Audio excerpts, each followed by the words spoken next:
Hey everybody, we are here today with Dave Engelbert, who actually had Arizona Legacy Video do a legacy video of his parents, who were coming into town from Nebraska, and Dave lined up us being able to do the video of his parents, and it went pretty well. And Dave has been gracious enough to show up today and kind of tell everybody how all that went.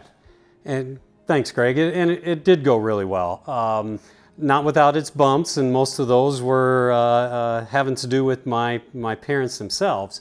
You had mentioned this project, and I remember talking to you about it, and a couple things stood out. And one of them was you were talking about your parents being passed away, and you wish you would have asked your mom and dad more questions and found out what it was like growing up and so on. And the other thing that stuck with me was you said, I really wish it would be in their voices too. I would love to hear them say it again. So I went and scheduled an appointment when mom and dad were going to come out and visit. I scheduled an appointment with you.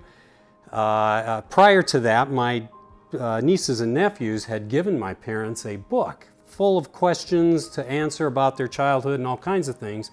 And I remember talking to Dad about it, and he goes, God, days turned into weeks, turned into I don't know how long. And when I mentioned the video project you had going, he said, to sit in front of a camera for a couple hours versus doing something like this, I'll do that any day. So he was all in when I told him about it. My mom, on the other hand, was very reluctant. The thought of sitting in front of a camera, talking about herself just did not appeal to her, but she went along with it. And so when they came out, we showed up here, and again, very reluctantly for my mom, but saw you here, plus your staff, made her feel very much at home, very comfortable. And when she started talking, like most people, you start talking about yourself, you can talk forever.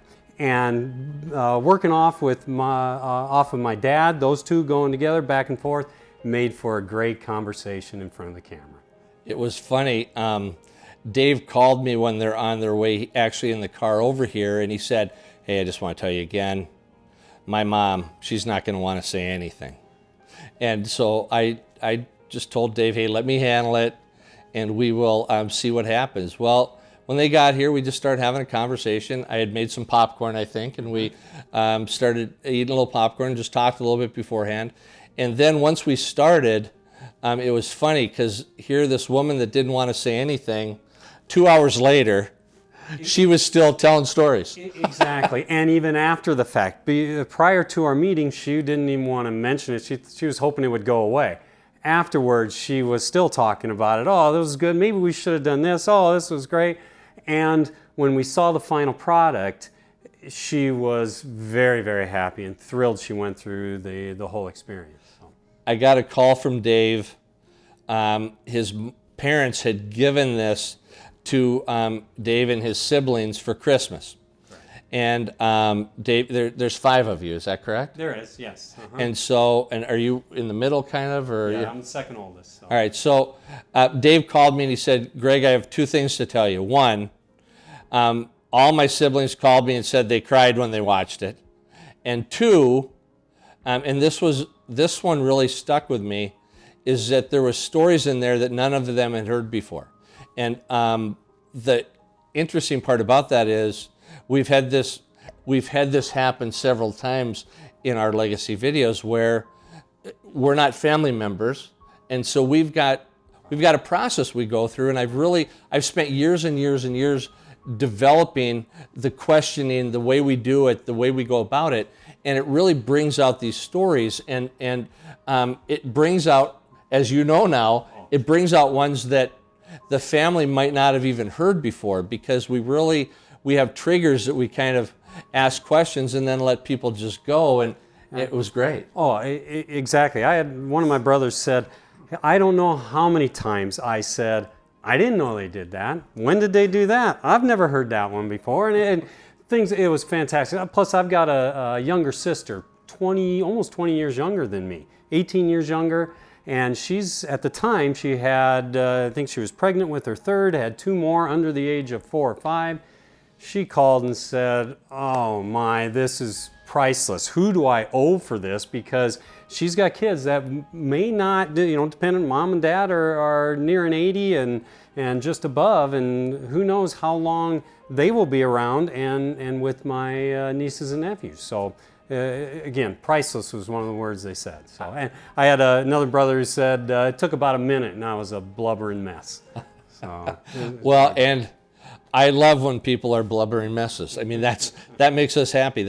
We're doing what we wanted. I mean, that's our goal, is that, those stories, you'll hear stuff that you haven't heard, it'll bring these things out. Again, the reason I'm doing it is because I can't have that. Exactly, and it was so professionally done. You asked for pictures also that went right along with some of the things we talked about.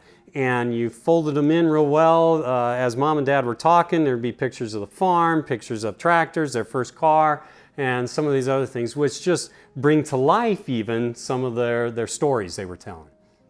Well, I again, Dave, I'm thanking you for being here and talking about it. And thanks to your mom and dad. I don't know if I ever told you this. Your mom and dad sent me sent me a little money afterwards and said, "Hey, go out and do something good for yourself because we enjoyed this so much," or whatever, which was funny. I mean, it was almost like I was getting it from my own parents, like, "Hey, here's your allowance money," kind of thing. It was fun. It was great. But Greg, think about it. As you get older, you've given your kids every gift you can only kind of imagine. And here, what really can I give them for Christmas? Now you've given them your legacy as told by you, and it was just a fantastic gift to give their kids. Well, I'm glad we did it. Your mom and dad were great. You guys were great. I mean, thanks again. I appreciate it. Greg, the thanks goes to you, because I've got something now for my mom and dad for as long as I can have. It gives me goosebumps to hear it, and I think it will every time we do one. I mean, I feel the same way. So thanks again, and thanks for listening to Dave's story. Thank you.